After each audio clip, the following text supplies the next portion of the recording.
أعوذ بالله من الشيطان الرجيم بسم الله الرحمن الرحيم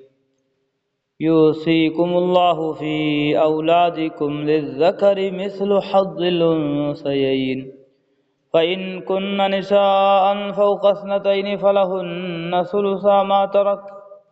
وإن كانت واحدة فلها النصف ولأبويه لكل واحد منهما السدس مما ترك إن كان له ولد فإن لم يكن له ولد وورثه أبواه فلأمه الثلث فإن كان له إخوة فلأمه السدس من بعد وصية يوصي بها أو دين آباؤكم وأبناؤكم لا تدرون أيهم أقرب لكم نفعا فريضة من الله إن الله كان عليما حكيما۔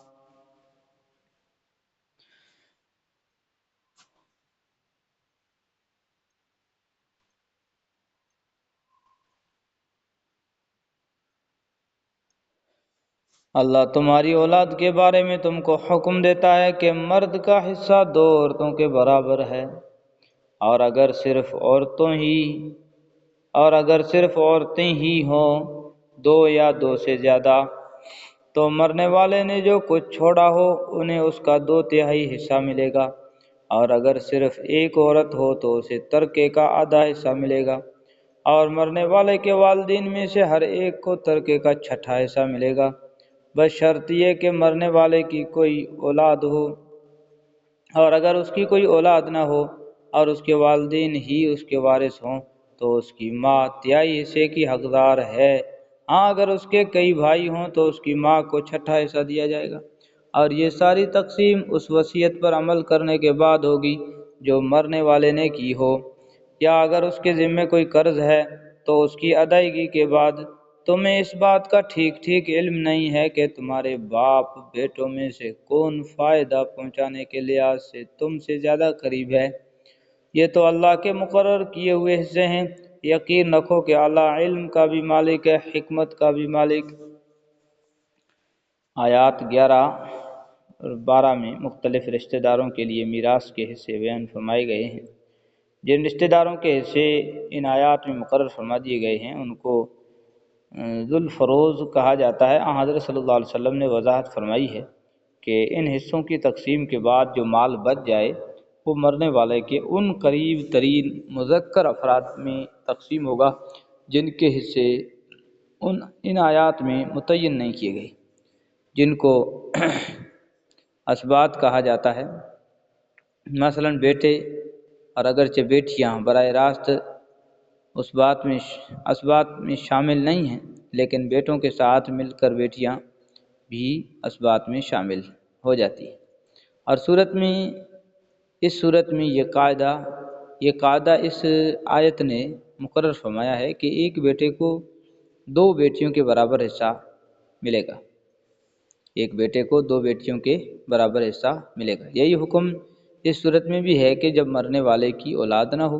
اور بہن بھائی ہوں تو بھائی کو بہن سے 2 حصہ دیا جائے گا۔ یہ قاعدہ ان آیات میں بار بار دہرایا گیا ہے کہ میراث کی تقسیم ہمیشہ میت کے قرضوں کی ادائیگی اور اس کی وصیت پر عمل کرنے کے بعد ہوگی، یعنی اگر مرنے والے کے ذمے کچھ قرض ہو تو اس کے ترکے سے سب سے پہلے اس کے قرضے ادا کیے جائیں گے، اس کے بعد اگر اس نے کوئی وصیت کی ہو کہ فلاں شخص جو وارث نہیں ہے میرے ترکے سے اتنا دیا جائے تو 1/3 ترکے کی حد تک اس پر عمل کیا جائے گا۔ اس کے بعد میراث وارثوں میں تقسیم ہوگی۔ یہ تنبیہ اس بنا پر فرمائی گئی ہے، بنا پر فرمائی گئی کہ کوئی شخص یہ سوچ سکتا تھا کہ فلاں وارث کو زیادہ حصہ ملتا تو اچھا ہوتا یا فلاں کو کم ملنا مناسب تھا۔ اللہ تعالیٰ نے فرما دیا کہ تمہیں مصلحت کا ٹھیک علم نہیں ہے، اللہ تعالیٰ نے جس کا جو حصہ مقرر فرما دیا ہے وہی مناسب ہے۔ وَلَكُمْ نِصْفُ مَا تَرَكَ أَزْوَاجُكُمْ إِن لَّمْ يَكُن لَّهُنَّ وَلَدٌ فَإِن كَانَ لَهُنَّ وَلَدٌ فَلَكُمُ الرُّبُعُ مِمَّا تَرَكْنَ مِن بَعْدِ وَصِيَّةٍ يُوصِينَ بِهَا أَوْ دَيْنٍ وَلَهُنَّ الرُّبُعُ مِمَّا تَرَكْتُمْ إِن لَّمْ يَكُن لَّكُمْ وَلَدٌ فَإِن كَانَ لَكُمْ وَلَدٌ فَلَهُنَّ الثُّمُنُ مِمَّا تَرَكْتُم مِّن بَعْدِ وَصِيَّةٍ تُوصُونَ بِهَا أَوْ دَيْنٍ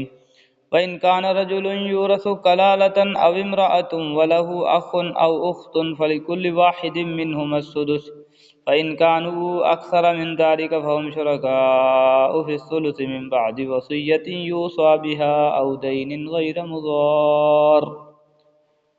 وصیۃ من اللہ واللہ علیم حلیم۔ اور تمہاری بیویاں جو کچھ چھوڑ کر جائیں اس کا آدھا حصہ تمہارا ہے، بشرط یہ کہ ان کی کوئی اولاد زندہ نہ ہو، اور اگر ان کی کوئی اولاد ہو تو اس وصیت پر عمل کرنے کے بعد جو انہوں نے کی ہو، اور ان کے قرض کی ادائیگی کے بعد تمہیں ان کے ترکے کا چوتھائی حصہ ملے گا۔ اور تم جو کچھ چھوڑ کر جاؤ اس کا ایک چوتھائی ان بیویوں کا ہے، بشرط یہ کہ تمہاری کوئی اولاد زندہ نہ ہو، اور اگر تمہاری کوئی اولاد ہو تو اس وصیت پر عمل کرنے کے بعد جو تم نے کی ہو، اور تمہارے قرض کی ادائیگی کے بعد ان کو تمہارے ترکے کا 8واں حصہ ملے گا۔ اور اگر وہ مرد یا عورت جس کی میراث تقسیم ہونی ہے ایسا ہو کہ نہ ان کے والدین زندہ ہو نہ اولاد، اور اس کا کوئی ایک بھائی ایک بہن زندہ ہو، تو ان میں سے ہر ایک چھٹے حصے کا حقدار ہے، اور اگر وہ اس سے زیادہ ہوں تو وہ سب ایک تہائی میں شریک ہوں گے، مگر جو وصیت کی گئی ہو اس پر عمل کرنے کے بعد اور مرنے والے کے ذمے جو قرض ہو اس کی ادائیگی کے بعد، بشرط یہ کہ وصیت یا قرض کے اقرار کرنے سے اس نے کسی کو نقصان نہ پہنچایا ہو۔ یہ سب کچھ اللہ کا حکم ہے، اور اللہ ہر بات کا علم رکھنے والا بردبار ہے۔ اس کا مطلب یہ ہے کہ اگرچہ قرض کی ادائیگی اور وصیت پر عمل کرنا میراث کی تقسیم پر مقدم ہے،